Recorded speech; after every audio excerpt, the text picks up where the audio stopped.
اس دنیا میں اللہ تعالیٰ کی جو رحمت بھی ہوتی ہے وہ بھی در حقیقت ایک آزمائش کی شکل ہے، اس لیے کہ یہ دنیا اور یہ حیات دنیاوی یہ دار الجزا نہیں ہے، یہ دار امتحان ہے۔ یہاں تو ہر لمحے ہم ایک امتحان سے دوچار ہیں۔ بڑی پیاری نظم ہے علامہ اقبال کی جو بانگ درا میں شامل ہے، زندگی، جس میں ایک شعر وہ بھی ہے کہ تو اسے پیمانہ امروز فردا سے نہ ناپ، جاویداں پہم دواں ہر دم جواں ہے زندگی۔ اور آخری شعر ہے کہ قلزم ہستی سے تو عمراہ مانند حباب، اس زیاں خانے میں تیرا امتحان ہے زندگی۔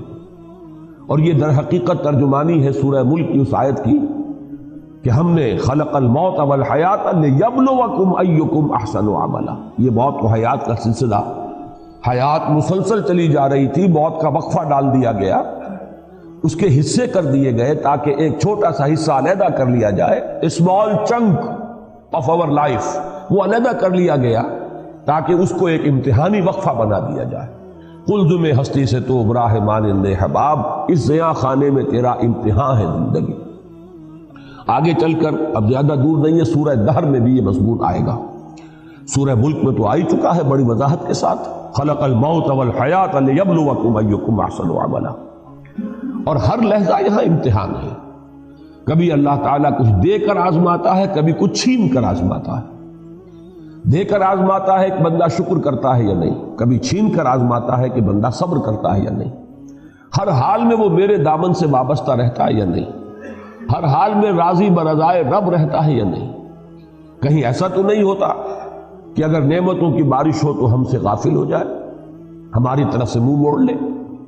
کہیں ایسا تو نہیں کہ اگر کوئی تکالیف آ جائیں، ہجوم کر جائیں، تو پھر شکوہ اور شکایت کا لفظ زبان پر آ جائے۔ ہر حال میں ہونا یہ چاہیے کہ راضی برضائے رب رہے بندہ، چاہے یہ حال ہو چاہے وہ حال ہو۔ اس میں جو کلائمیکس ہے وہ سورۃ الفجر کی آیت ہے کہ انسان اگر اس دنیا کے اندر بدلتے ہوئے حالات کو چاہے، توحید مکمل ہے اس کی کہ وہ اللہ ہی کی طرف اس کو منسوب کر رہا ہے۔ فَأَمَّا الْإِنسَانُ إِذَا مَا ابْتَلَاهُ رَبُّهُ فَأَكْرَمَهُ وَنَعَّمَهُ فَيَقُولُ رَبِّي أَكْرَمَنِ۔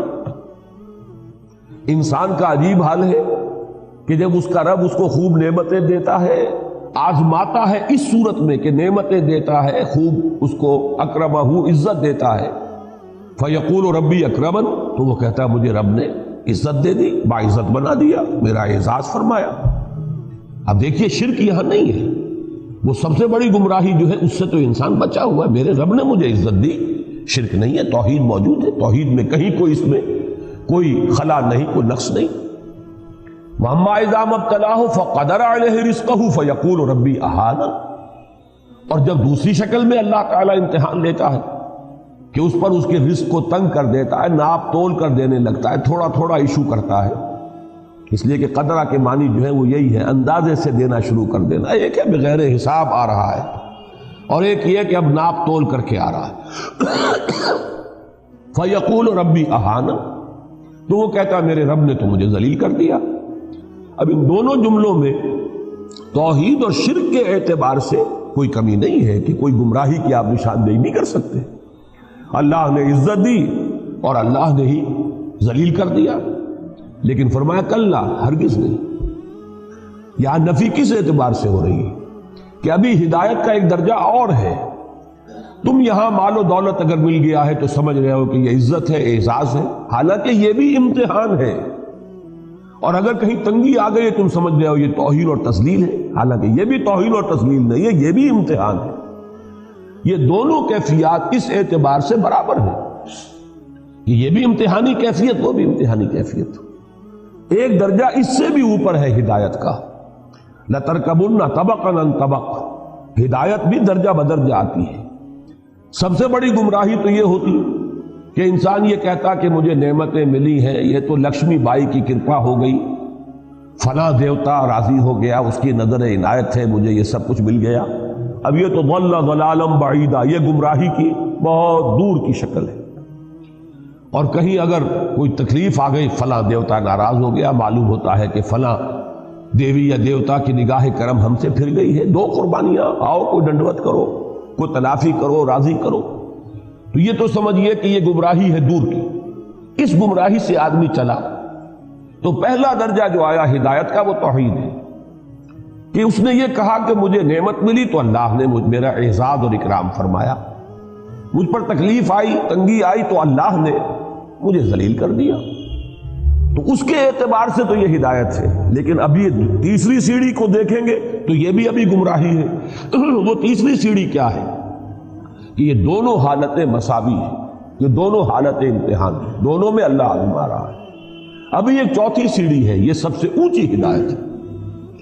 اس تک تو یوں سمجھیے کہ اخص الخواص پہنچ پاتے ہیں، عام لوگوں تک کی اس تک رسائی نہیں ہے، اور وہ یہ ہے کہ یہ سمجھا جاتا ہے عام طور پر کہ اگر مفلسی ہے، احتیاج ہے، دنیاوی حالات کی تنگی ہے تو یہ امتحان شاید زیادہ کڑا ہے، زیادہ سخت ہے، اور اگر فراوانی ہے اور دولت ہے اور عزت ہے تو یہ امتحان شاید ہلکا ہے، آسان ہے۔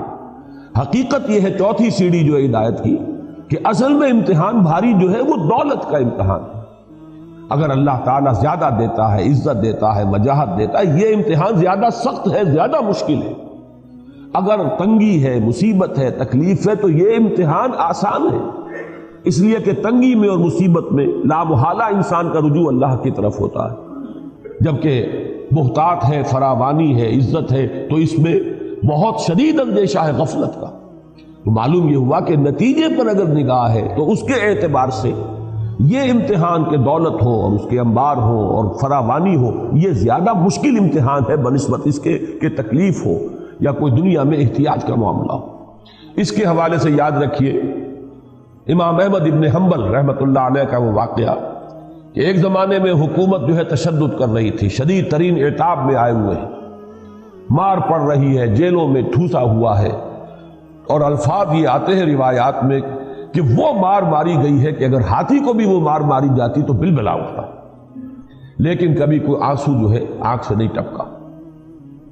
لیکن جب حالات بدل گئے اور اب دارالخلافہ جو ہے یا بیت الخلافت، وہاں سے اب آ رہے ہیں اشرفیوں کے توڑے لے کر، ایک شخص آیا ہے، تھیلی لے کر آیا ہے کہ یہ خلیفہ نہیں، کیونکہ خلیفہ بدل گیا، اب حالات جو ہے حکومت کے تبدیل ہو گئے۔ تو جب وہ تھیلی پیش کی ہے ان کی خدمت میں اشرفیوں کی، تب رو پڑے کہ اللہ میں اس امتحان اور آزمائش کے قابل نہیں، یہ امتحان کہیں زیادہ سخت ہے، کہیں مشکل ہے۔ تو ان چار درجوں کو اگر اللہ تعالیٰ توفیق دے تو یاد رکھیے۔ اب دیکھیے ریلیٹیو، یہ جو تھیوری آف ریلیٹیوٹی ہے یہ ہر جگہ چلتی ہے۔ سب سے اونچے درجے کے اعتبار سے دوسرا درجہ بھی گمراہی کا ہے، پھر اس کے اعتبار سے تیسرا درجہ اور گمراہی کا ہے، اور جو سب سے نیچے ہے وہ تو خیر گمراہی ہے ہی ہے۔ نیچے سے چلیں گے تو پہلے کے مقابلے میں دوسرا بھی ہدایت پر مشتمل ہے کہ آپ نے اگر دنیا میں خیر ملا، بھلائی ملی تو اسے اللہ کی طرف منسوب کیا، اللہ نے مجھے عزت دی، شرک سے تو بچ گئے۔ اگر تکلیف آئی، مصیبت آئی تو اس کو بھی اللہ کی طرف منسوب کیا، اللہ نے مجھے ذلیل کر دیا، شرک سے تو بچ گئے، اس کے مقابلے میں ہدایت پر آ گئے۔ لیکن اس سے اوپر کی ہدایت ہے یہ کہ آپ ان دونوں کے اندر کوئی فرق و تفاوت ہی نہ کریں، دونوں امتحان کی کیفیات ہے، نہ یہ عزت ہے نہ وہ ذلت ہے۔ یہی سورہ تغابن کی اس آیت کا مفاد ہے، ذالک یوم التغابن، ہار اور جیت کا فیصلہ تو اس دن ہوگا۔